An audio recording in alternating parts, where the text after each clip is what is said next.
La voiture maudite, la Chevrolet Monte Carlo 74.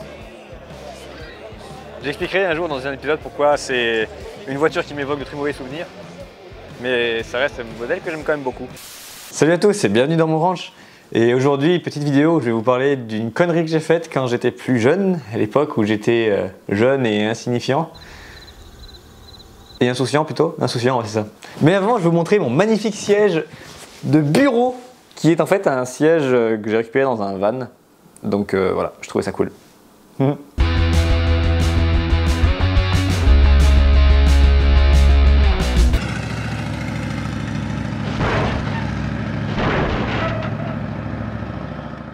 L'histoire donc que je vais vous raconter aujourd'hui n'est pas une histoire du père Castor, c'est ce qui m'est réellement arrivé en 2015, donc ça commence à faire maintenant, j'avais 21 quand je l'ai acheté cette voiture.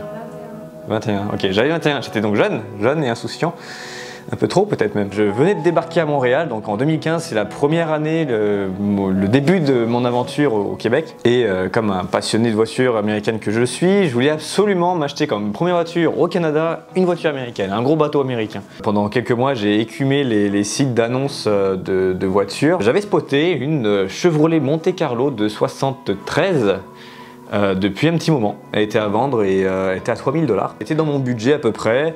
Elle me plaisait quand même, puis je me suis dit bon bah je vais aller la voir live et puis on va voir ce que ça donne. Les vendeurs, donc c'était un couple de personnes pas âgées mais pas jeunes non plus, donc moyennement âgées, moyenâgeuses, oui. Voilà, enfin bon bref, voilà. C'était leur voiture depuis des années quoi. Je voyais bien qu'ils étaient attachés à cette voiture, ils étaient vraiment très gentils. Ils ont vraiment été fabuleux, je les ai vraiment appréciés.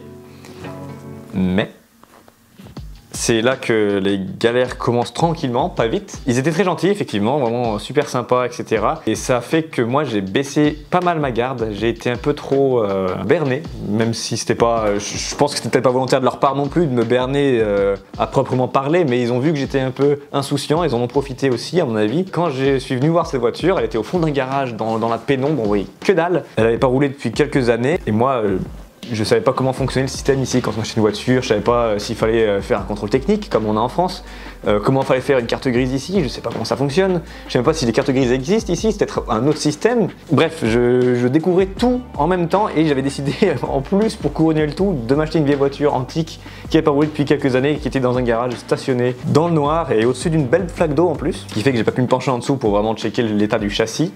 Grosse connerie de ma part, encore une fois, j'étais vraiment trop omnubilé par cette voiture et le fait de la voir en vrai m'a impressionné parce que c'est quand même un sacré morceau de bagnole, les Monte Carlo de ces années-là. Moi j'étais conquis, j'ai vu cette voiture là, elle démarrait, très mal mais elle démarrait.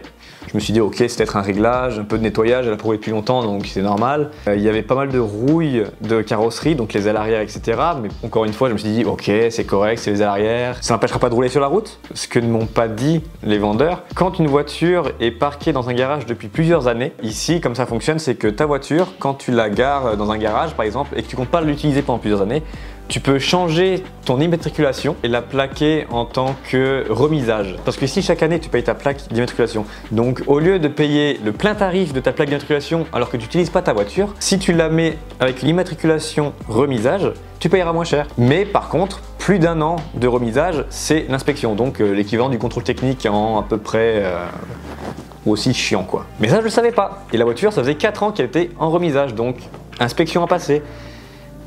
Je le savais pas, on me l'avait pas non plus expliqué clairement, peut-être qu'ils ne le savaient pas non plus les propriétaires, je veux pas non plus remettre toute leur faute sur eux. Ça reste que moi aussi j'étais un peu trop naïf et trop pressé d'acheter la voiture et tout ça. Donc c'est aussi de ma faute et j'en assume les conséquences, bien que ça m'a fait mal au cul. Tout ça pour dire que quand je suis revenu le jour même pour acheter la voiture, donc je l'ai acheté cash, 3000 $, bim, allez. On l'a remorqué jusqu'au garage pour qu'il fasse l'inspection mécanique. C'est là donc que j'ai appris au moment même tout le bordel que c'était. Et forcément, elle n'est pas passée à l'inspection. Elle passerait pas parce que dans l'état qu'elle était, il aurait fallu faire une réflexion totale à la rôtissoire, etc. Parce qu'il y avait un trou dans le plancher comme ça. Derrière le fauteuil conducteur que j'avais forcément pas vu que je m'étais pas penché en dessous comme un cave. Les lignes de frein étaient rouillées, il y avait un raccord qui a été fait, donc ça passe pas l'inspection non plus, c'est pas d'origine, puis c'est dangereux, ça peut péter. C'est des éléments de sécurité, donc il faut que ce soit vraiment une ligne en métal. That's it, vraiment à l'original. Le moteur il a besoin d'un tune-up, il y avait trop trop d'affaires à faire dessus. Franchement, je m'en serais pas sorti. J'avais déjà sorti 3000 $ cash comme ça. J'allais pas me mettre non plus dans la merde financièrement pour la remettre en état et pouvoir rouler avec peut-être. En même temps, je me suis un peu trop précipité dans le sens que à ce moment-là, vu que je venais d'arriver, je n'avais pas mon appartement, je louais pas, on était dans un Airbnb. Donc la propriétaire nous avait dit qu'il y avait une place de stationnement qu'elle pouvait nous mettre à disposition. Mais même là, s'il y avait des réparations à faire, j'avais pas d'outils, j'ai juste rien du tout. C'était vraiment bête de ma part, vraiment de sauter sur cette voiture-là, alors que c'était vraiment pas le moment. Il faut vraiment pas se précipiter sur les occasions. Parfois, oui, il peut y avoir une super occasion de fou, comme la fois où j'ai acheté la Ford Taunus Fastback. Ça, c'était vraiment une bonne occasion parce qu'elle était pas chère. Puis je savais que ça allait pas rester longtemps parce qu'une Fastback à 1000 € à l'époque, elle était... Ça part comme ça là, donc là faut être réactif effectivement. Mais encore là, j'aurais peut-être pu acheter un Ledron, une épave, quelque chose qui était inroulable, une voiture volée peut-être, j'en sais rien. En me précipitant, on peut faire des erreurs. Donc c'est pour ça que je fais cette vidéo, c'est un peu pour prévenir à tous les jeunes passionnés qui me regardent, s'il y en a. Et s'il y a des vieux passionnés qui me regardent, ben peut-être que vous avez déjà vécu une situation similaire. Prenez bien garde, le vendeur peut être sympa, mais ça reste que ne te précipite pas quand tu achètes une voiture. Prends bien ton temps de l'inspecter correctement, visuellement, mécaniquement. Regarde tout ce que tu peux regarder, vraiment.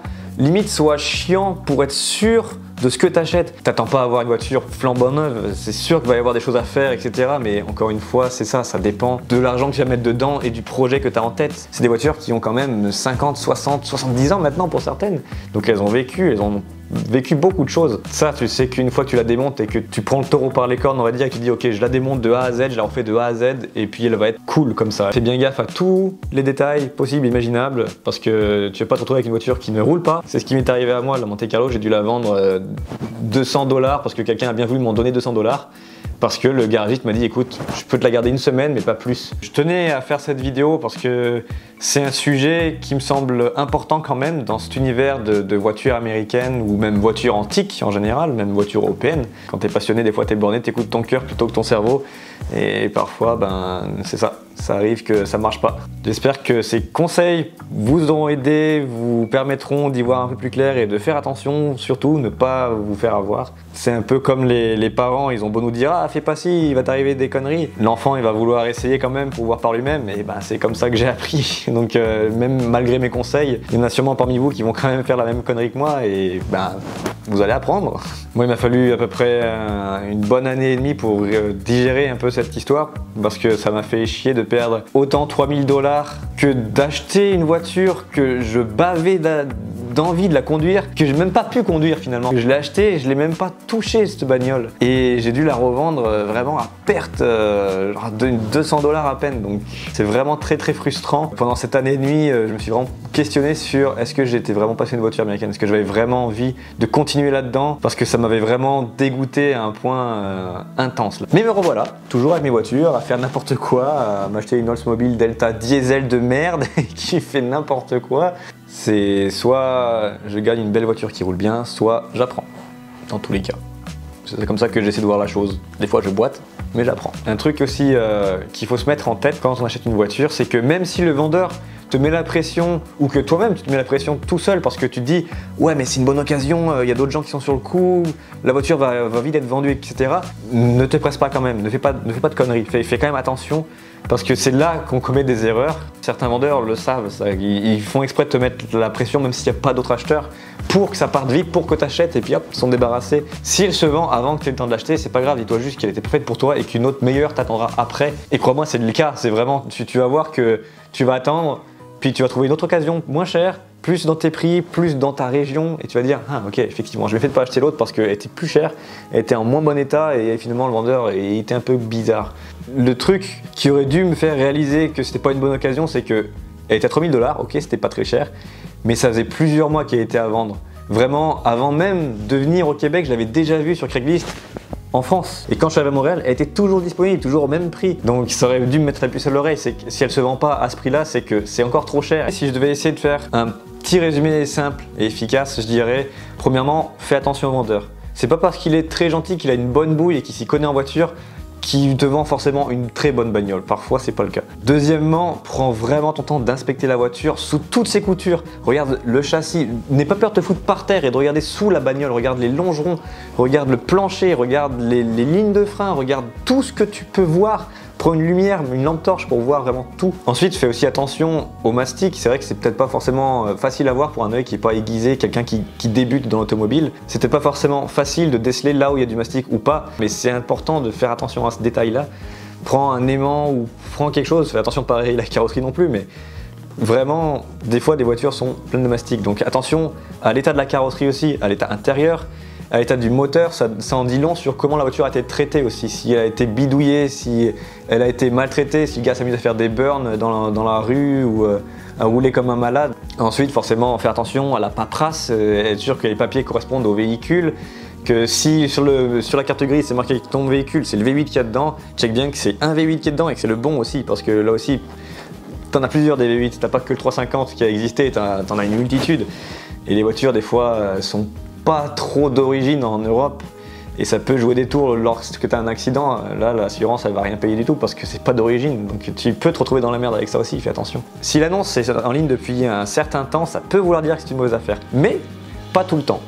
Parfois ça peut juste vouloir dire qu'il n'y a aucun acheteur qui a décidé de se bouger pour aller voir la voiture, ça aussi ça arrive. Lorsque j'ai vendu ma Capri, ça m'est arrivé. Énormément de monde m'ont contacté. Sur tous ceux qui m'ont contacté, il y en a 2-3 qui sont venus me voir. Et il y en a un qui m'a fait rire parce que quelques mois plus tard, il m'a dit « Ouais, mais là, ta voiture est toujours à vendre, donc ça veut dire que c'est pas une bonne affaire. Donc du coup, moi je t'en propose 1000. » Mec, tu veux discuter le prix? Viens voir la voiture. On discutera devant la voiture. Mais à distance, t'es même pas venu voir la voiture, t'es même pas foutu de te bouger le cul pour venir la voir et tu m'en proposes juste 1000 alors qu'elle a 2600. Yo, what the fuck? Donc finalement, c'est pas grave, c'est le gars d'après qui est venu et qui lui s'est bougé le cul, qui est venu voir la voiture et tout le monde était content. Donc, pas se fier que au temps de mise en ligne de l'annonce. Parfois, ça peut jouer des tours. Parfois, ça peut être une bonne annonce, mais personne ne s'est bougé le cul pour venir la voir. Surtout, ne te précipite pas. Ça, c'est le conseil, je le dis en dernier, mais en vrai, c'est le plus important. Je devrais le mettre en premier plutôt.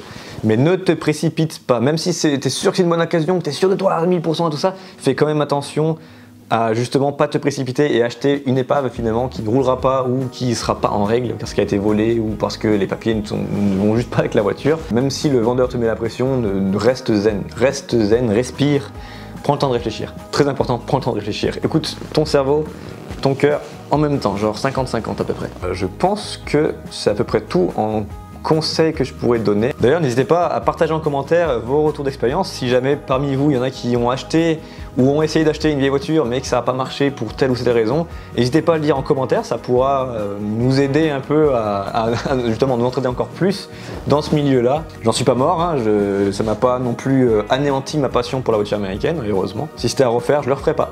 Je garderai mon cash pour une autre voiture plus fiable et qui roule. C'est ainsi que s'achève cette super longue vidéo. Ça fait du bien de parler de ce sujet, ça fait un moment que ça me trottait dans la tête. N'hésitez pas à me suivre sur TikTok, sur YouTube, à commenter aussi donc. J'attends vos retours d'expérience avec impatience. Je suis curieux de voir ce qui s'est passé pour certains d'entre vous certainement, ou même les bons coups, les fois où vous avez acheté un bon véhicule que justement c'était une fois où il fallait agir vite et que vous avez réussi à avoir un bon coup sur une belle voiture. Ça aussi, dites-le en commentaire, ça peut être intéressant à savoir.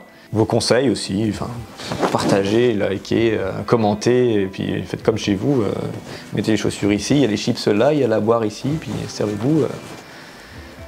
Je suis fatigué. Bon, allez, hein, salut.